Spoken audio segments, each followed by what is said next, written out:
திருச்சிற்றம்பலம். கோவிலில் செய்யக்கூடாதது என்ன தெரியுமா?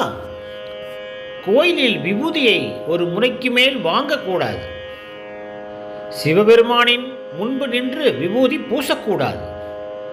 விபூதியை வாங்கி திரும்பி நின்று பூச வேண்டும்.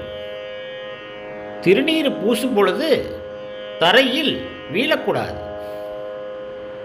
நெருப்புக்கு முன் நின்று விபூதி பூசக்கூடாது. ஆற்றுக்கு முன்னால் நின்றும் திருநீர் பூசக்கூடாது. நடந்து கொண்டே பூசக்கூடாது. மேலும் விபூதியை வாங்கி நாம்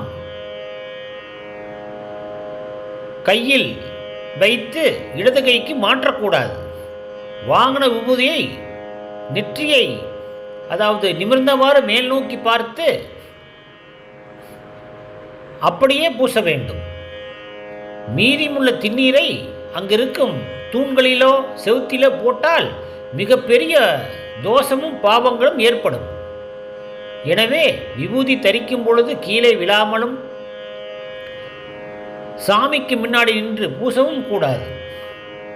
இவற்றை கடைபிடித்தால் இறைவனின் திருவருள் பரிபூர்ணமாக நமக்கு கிடைக்கும். திருச்சிற்றம்பலம்.